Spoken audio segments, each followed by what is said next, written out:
Hi, welcome back to Old Tavern Farm, cooking with canines. Gretel's just over here, Steele's still sleeping, and they just had lunch, so hopefully they'll be peaceful.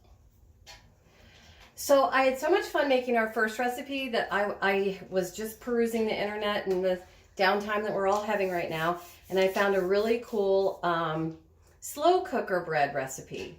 So I had to cobble it together. I printed out the recipe, and I can't really attribute it to one person. It seems to be a batch of different recipes that I've cobbled together, but I was interested because it uses not only yeast, it's a yeast bread, but also baking soda, which we normally use only in quick breads. So I've never personally seen a yeast bread recipe with baking soda in it, so I had to try it. Oh, plus the slow cooker aspect, and we'll get to that in a second, but I want to start by talking about bread. So this is bread flour that I ground myself here at the farm from some wheat kernels that a friend of mine gave me. So I know that many of you are experiencing some pretty, righteous shortages in basic stuff like eggs and milk and flour. So, and oil, I've heard. So fortunately, I have a lot of stores here because we have a farm property, and I tend to sort of stash things in my root cellar, my freezers. If I can't use it, I'll just throw it in there and I'll use it someday. So it's paying off right now. But anyway, I just took this great big bowl. Bread can be kneaded. Some recipes say don't knead them, but this is a kneaded bread recipe. So I thought it'd be fun for some of you who are interested in making bread, especially now that we have oogobs of time on our hands. So that said, with our impeccably clean hands, which I've already washed, thank you, I'm going to put 6 cups of, this is whole wheat flour that I ground myself here on the farm. I've already put 5 cups in here in my giant Roseville pottery bowl from Roseville, Ohio. Shout out, Ohio peeps. So this is my 6 cup right here in my beautiful measuring cups from my lovely cousin at Sweet Peas Lighting and Decor in Gretna, Virginia. Yay for Kate. Aren't those so cool? Anyway, so that's 6 cups of flour. You can use whole wheat, you can use all wheat, you can use not wheat, you can use all purpose. You can use cake flour if you want.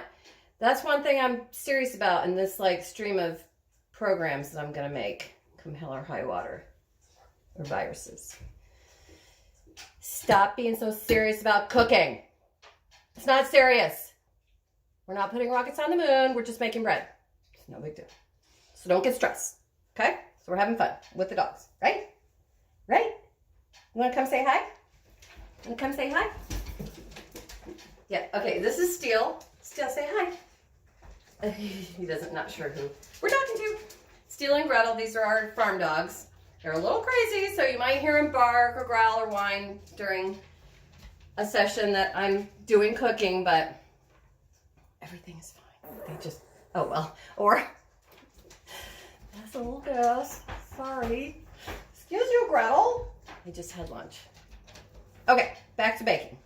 Okay, so I've got 6 cups of flour here, and I'm going to take half a cup of warm water, and I'm going to put in, that's the other thing about this recipe, it had a lot of yeast in it, so I wasn't really sure. This is kind of interesting. 3 tablespoons of yeast to 6 cups of flour is a lot of yeast. So we'll see. I have never made this recipe, so we'll learn together. So we're just going to sprinkle it in there and just use the tip of your spoon and just mix it up a little bit. This yeast I have is not especially fresh, so it might not bubble up right away. And then we're going to take a little bit of this butter in the highball glass, because don't you like to drink butter out of your highball glass when you don't have any whiskey on hand? I think it's the best way to eat butter, really. Just liquidized right in the glass. Only kidding, peeps. Only kidding. We're going to dump it right in there. Okay. That's what I mean. I didn't have a mixing or a measuring bowl or cup. So just use what you have. Just use what you have. That's what we're doing right now. Then I'm going to take 2 cups of warm milk. I just heat it in the microwave right there. And I'm going to throw it in there. Okay. Then the recipe calls for 3 tablespoons of sugar. I have a little bit of limited space here, so pardon me. In my beautiful Mackenzie Childs Courtly Check sugar bowl that I've treasured for years that my husband got me. I love it. I love Mackenzie Childs.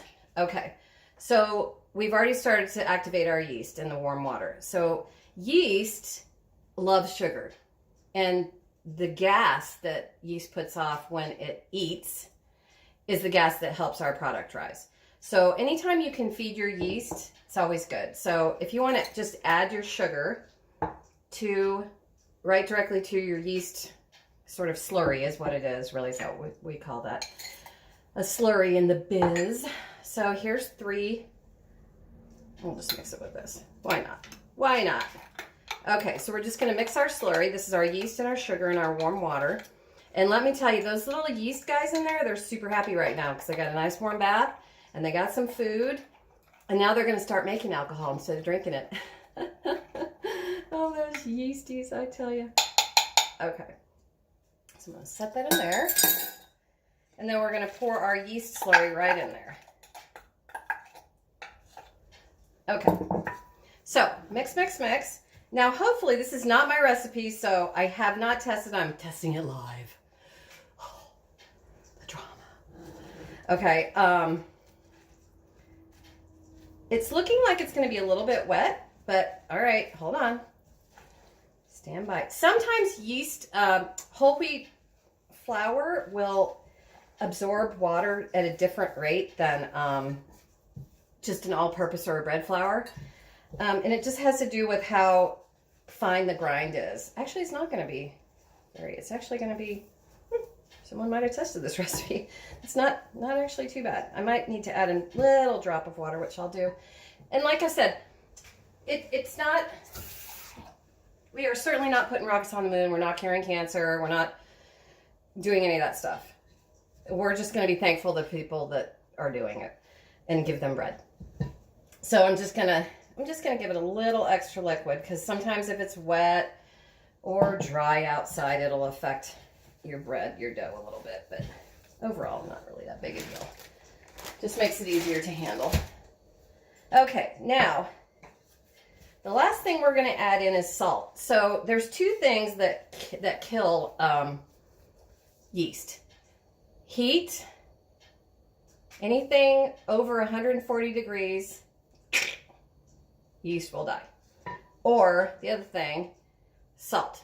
So don't go putting your salt in your yeast slurry. That's definitely not going to work. So you want to add your salt when you get to this point where you're mixing it and the yeast is incorporated and is protected by the flour. So at this point, the yeast will go, the baking soda and the salt will go in, and salt acts to tighten gluten. So sometimes your dough will get a little bit tight or dry once you add the salt, but it's no big deal. Just add a little water. It's fine. So I'm going to dump that in. So that's all my ingredients. So I'm going to mix that, and I am actually going to add a little more water. Oh, I already have it. Here we go. Just dump that in. Why not? All right, I'm trying to sort of gradually make space for myself here so you can see. I've actually heard some people say that they don't know how to knead, which kind of befuddles me, to be honest with you. So, well, I've just been doing it for so long, so I don't even think about it. But it's really pretty simple. I think this is really gonna be a beautiful dough. So, I mean, loaf. I'm kind of excited about it. It's a little sweeter than breads I like, but most people like sugar, and I'm not that crazy about sugar. All right, so I'm gonna put my dough right there, and I'm gonna move my bowl back over here. And I'm gonna take a little bit of the, flour out of my, just a little bit, and sprinkle it on my board here. And I'll set some aside so I can have it at easy access. And here's another little trick.